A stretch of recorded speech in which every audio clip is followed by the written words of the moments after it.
આજે તો આપણે ખોલવો પડ્યો ટ્રેક્ટરની લારીનો જેક।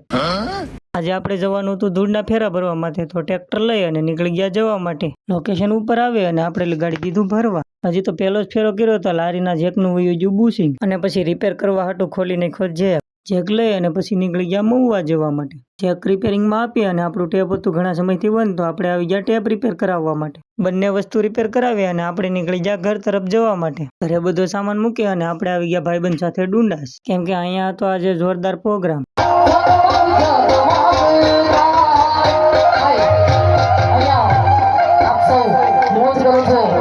મર્યાદા જળવાઈ રહે એટલા માટે આપ સૌ બેસી અને પોતાના હાથથી મજા કરો।